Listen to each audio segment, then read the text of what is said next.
name is Julian Podgórski. I'm a PhD student at the Institute of Geophysics of Polish Academy of Sciences, and today I'm going to talk about LiDAR, about this technology of lasers that are serving various human needs in modern times. Let's start with the name, with the word LiDAR. What does it mean? LiDAR is an English acronym that means light detection and rendering. And it's built on the same principle as the name radar, with this little difference that radar is radio detection and rendering, while LiDAR is using light. And this name is pretty much self-explanatory. LiDAR is a technology that we can use to detect items or objects and measure distance to them with use of laser light. And for a little bit of history of laser, like a very brief history of laser, the first devices of this type were built in 1960, and they were developed during 1960s. And the first, very early in the history of this technology, it was realized it can be used for distance measurements. And in 1969, in the height of the space age, the Americans put mirrors on the moon, and those mirrors were used in conjunction with early laser emitters to measure distance between the moon and the Earth. In the 1970s, the first oceanographical scanners were built. These were the first attempts to use lasers to scan the surface of the Earth and get some information this way. And in 1990s, the LiDAR technology took off for real, because only then the capabilities of computer and positioning systems became good enough to allow for processing of the data that are produced by laser scanners. And nowadays, there are multiple companies that produce laser scanners that look mostly similarly to the one you can see on the lower picture here. And they are all operating on a very similar principle that I will describe you in a short while. So the most basic rule of distance measurement with lasers is actually has not changed even since the 1960s, when we were measuring, when people were measuring distance to the moon by laser light. A laser scanner is actually both an emitter and a receiver of laser beam, a laser impulse. And this device is sending an impulse which is bouncing back from the target. And this target can be virtually anything. In that case, I'm talking about a topographical scanner that's used for cartographical work. So the beam is emitted from an airplane and bounces from the surface of the ground and gets back to the airplane, to the same scanner. And the scanner is equipped with a very precise clock, which is measuring the time of sending of the signal, so the time at which the laser beam is sent, and the time at which the laser beam returns. And we have two time measurements, T1 and T2. And we can calculate the difference between them. I named it dt in this image. And knowing the speed of light, which is constant, as we know, it's around 300,000 kilometers per second, we can calculate how long way did the impulse cover during the time that elapsed between sending and receiving. And now, after we calculate this, we calculate the speed times the difference in time. We have to divide it by 2 to take into account that the laser has traveled from the scanner to the surface and then back. So actually it has covered the distance that we have calculated twice. So to get the actual distance between the scanner and the ground, we need to divide the length by 2. And this is the most basic principle. And when we are trying to use the laser scanner for cartography, for mapping of the surface of the Earth, we also need information about precise location of each of those scanned points in space, in geographical coordinates. And for this, we are using the GPS system. The GPS is also, just like the scanner, equipped with a very precise clock, and it is sending continuously information about localization of the airplane that is carrying the scanner. And in every moment in time, in every T1 and T2 and T whatever number, the GPS is sending us the signal that says you are in these precise coordinates, and at the same time, the same T1 and T2 and T infinite are recorded by the laser scanners and assigned to points. And this way we can take the times from GPS and the times from the scanner and connect them, like join those two databases, so to say, and precisely assign in which point in space was an airplane located during acquisition of this particular point, during sending of this particular impulse. And from that and the distance that we have calculated before, we can calculate the position of the point, knowing the angle of the sent beam, which tells us whether the point was to the left or to the right from the airport, because the scanner is not only looking down, it's capable of looking to the sides as well, so that it can create wide strips of acquisitions. The other very popular type of laser scanners, beside the aerial laser scanning that's mounted on airplanes, is terrestrial laser scanner. And such device is pretty much standalone.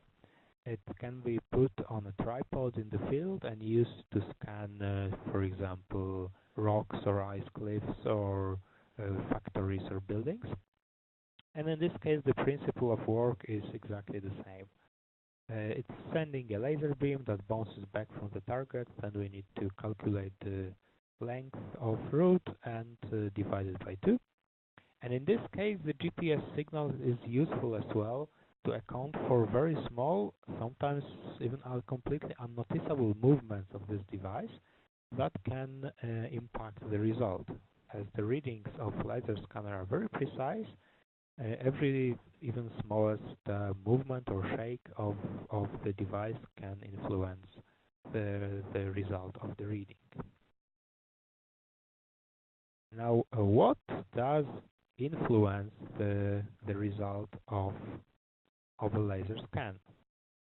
The most important factor that's interfering with laser scanners is water.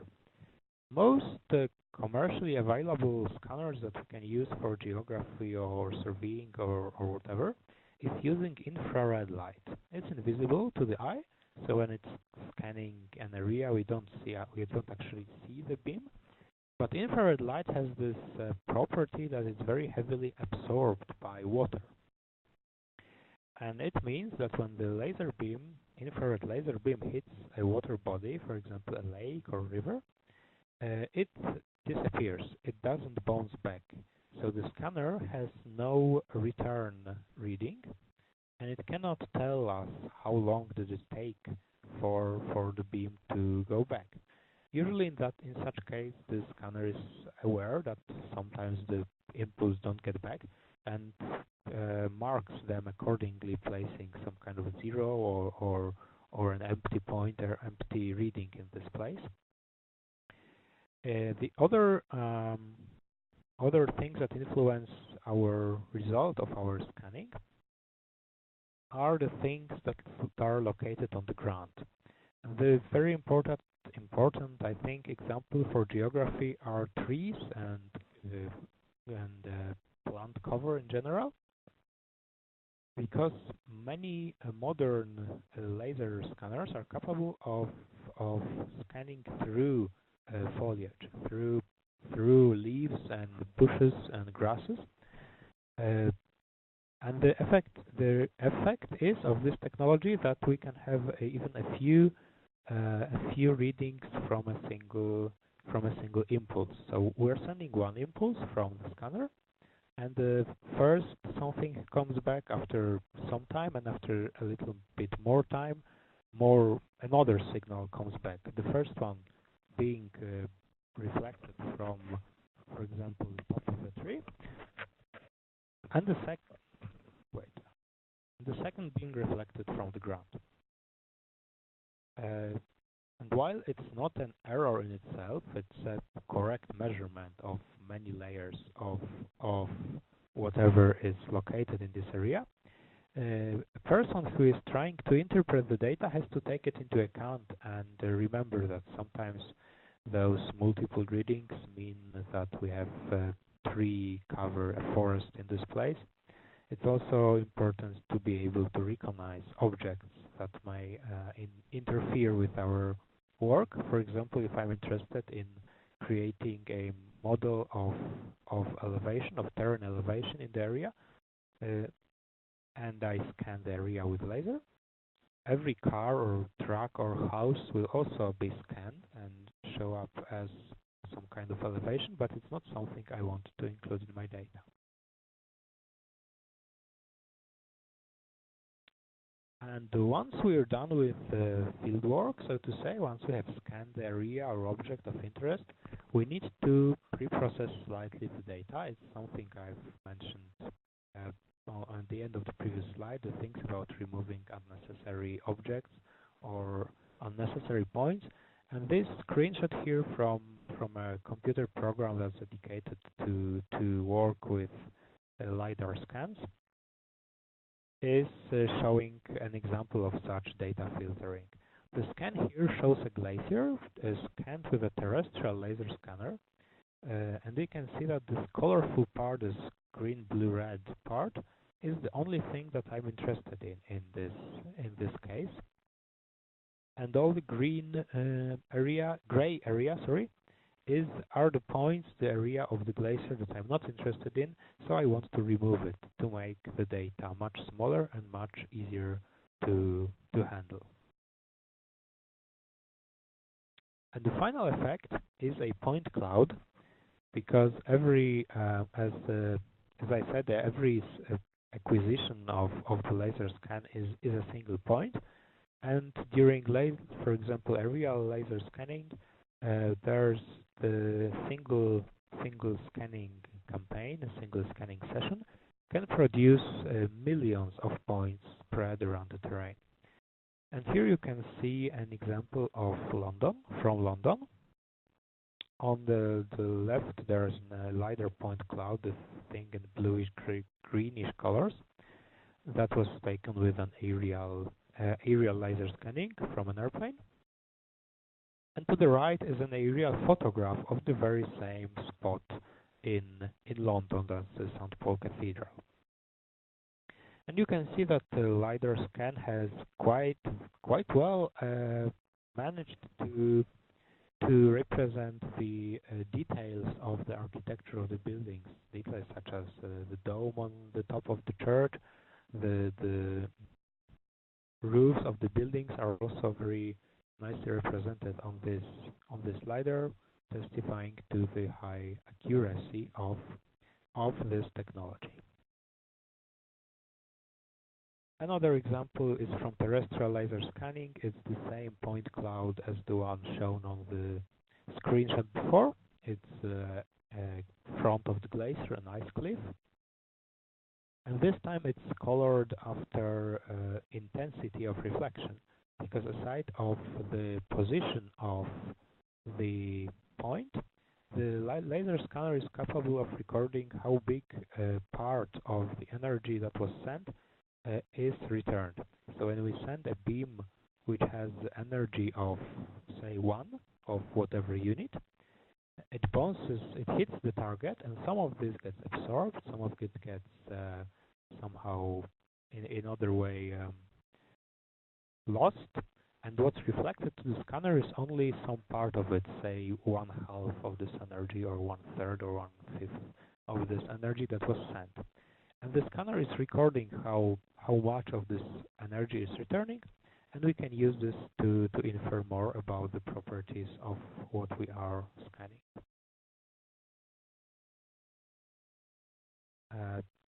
I will now show you another example of point cloud.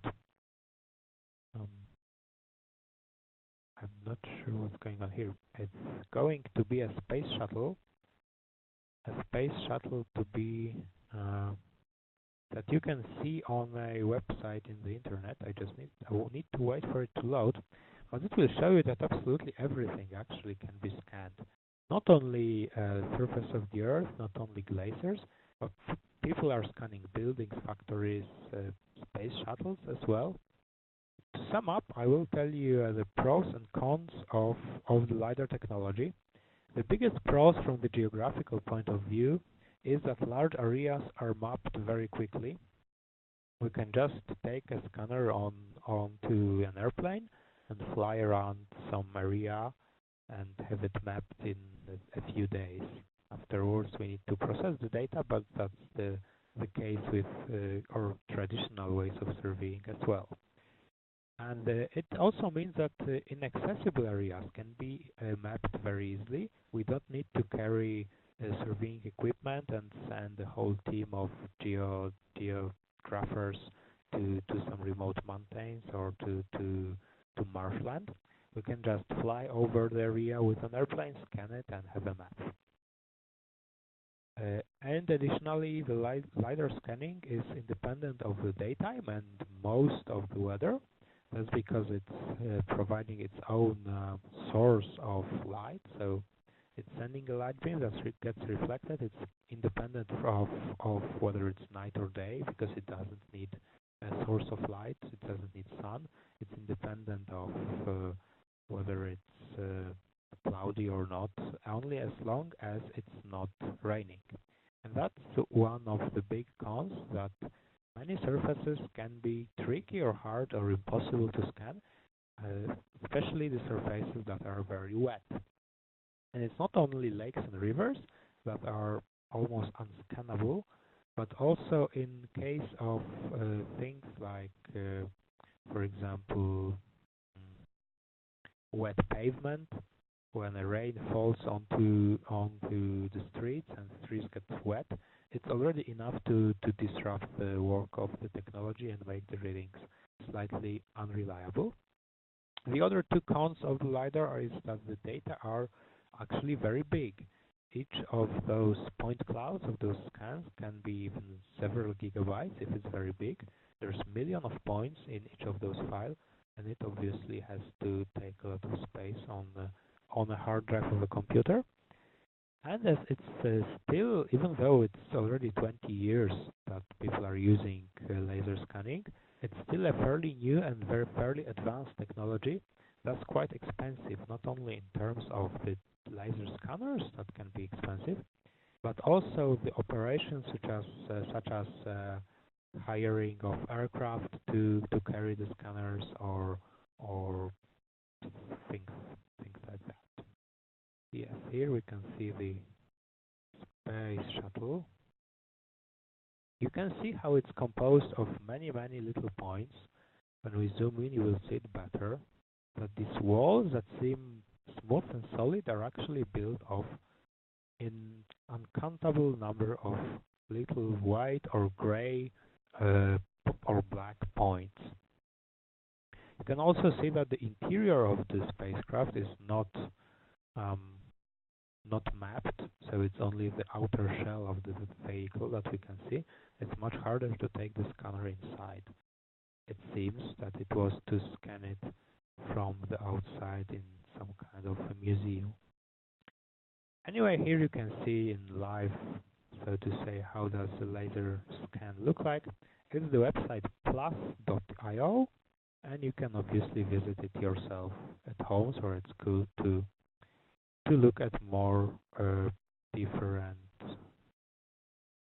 laser scans. Yeah, we're back at the presentation. And for the last part of our lesson, I will tell you about some of the application of laser scanning. of how this technology is currently in modern era being used. So the first thing that I've been talking about for the most lessons, geography. The laser scanning, due to its mapping capabilities, is used for geomorphology, for cartography, for map making, and not only maps of natural world or places that cannot be reached by people, but also for mapping of cities. And this image here is not a point cloud anymore. It's a usual two-dimensional map that I have made from the point cloud I have been showing you before. It shows the height of London buildings in the vicinity of St. Paul's Cathedral, and you can see that the more yellow it is, the more bright the color, the higher a building is. And this way we can not only make a map of a city, but it can also be useful for people like um, municipal authorities to assess things like taxes or building intensity or something. The other field in which the LiDAR elevation maps found a lot of use is archaeology. As I have mentioned, some of the LiDAR scanners can pass through vegetation, so we can remove the points that correspond to trees and shrubs and mosses, and only leave those that are related to the surface of the ground. And this way, we can, and people actually do, archaeologists actually do, find a lot of remnants of, for example, old villages or wartime trenches that were covered by vegetation over the years and are not visible with naked eye once you go there, but can be seen in the map of elevation as, for example, those angular ditches that can be seen on this map of Przemyśl Fortress in southeastern Poland. Those angular arrow-like things are forts of Przemyśl Fortress that are greatly visible on the map, even though some of them might be hidden in the forests. Another application that's related to earth sciences is glaciology. A glacier can be scanned with LiDAR periodically, for example, every month or every year or every season. And since a LiDAR is producing a very precise reading, very precise map, very precise representation of a thing, of a glacier in this case, we can compare the scans from different times, for example, from different years or from different months, and see how much did it change. See how much did it thin, or whether something, whether it advanced or whether it retreated. On this image, you can see an image of the ice cliff. Again, it's the same point cloud as before. And the green part are the ones where the difference between this point cloud, this scan, and the previous one is the biggest. So in the part in the green blob in the middle indicates probably a place where a big calving event has happened, where a big piece of ice have detached from the ice and landed in the sea. On the previous scan, the piece of ice already was still here. On this scan, the piece of ice is gone, so we can see it as a difference in color.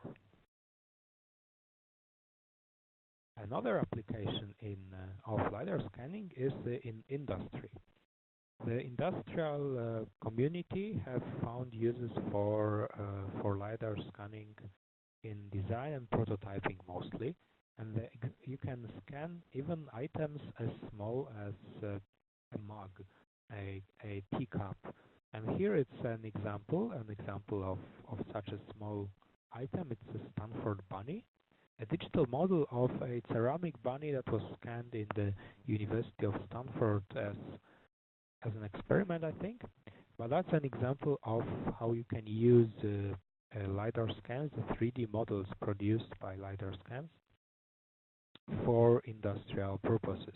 We could, for example, now try to change the shape of the bunny, or remove its ears, or color it in the different colors, without actually modifying or harming the actual bunny that's staying on our desk. And these opportunities were obviously very much embraced by industry that can now make experiments and tests and make different prototypes wholly inside the computer without damaging some maybe precious designed prototypes. And the last thing I think I want to mention about the applications of LiDAR scanning is the quite trendy topic in the last years. That's self-driving cars. A vehicle that's supposed to drive itself without the help of a person needs to understand its surroundings, needs to know what's located around it.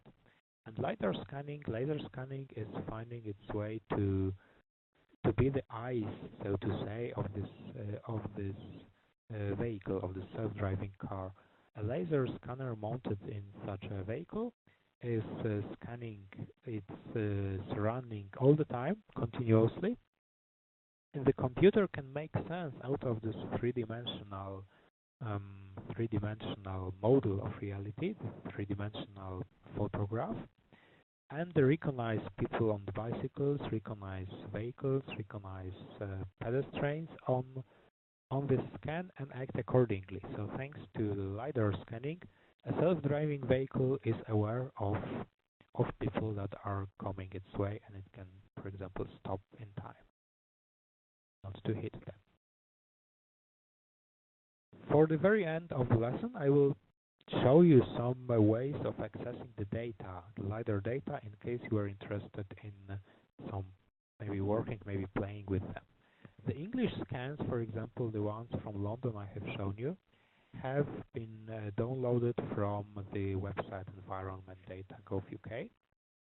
These data are absolutely accessible to everyone. You don't need to pay anything for it. You can just download it to your computer and do whatever you like.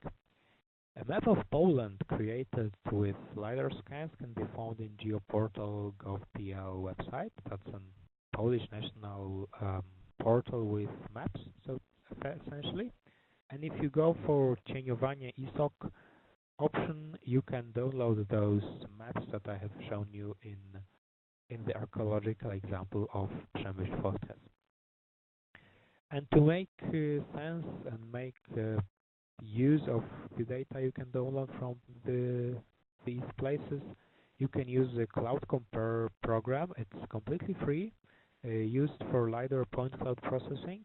And even though it's free and accessible to everyone, it's fairly intuitive in how it's being used. It's still very powerful, very good. I myself am using it in my scientific work sometimes, so you don't need to worry that it's not good. It's very nice and will work with those data you can download from the internet. Thank you for the attention. Let us give ourselves maybe 3 minutes for some questions and answers about LiDARs. If you have any questions, you can post them in the chat. I'll try my best to answer them. Otherwise, thank you for attention, and if you want to ask anything, feel free to do so. Thank you.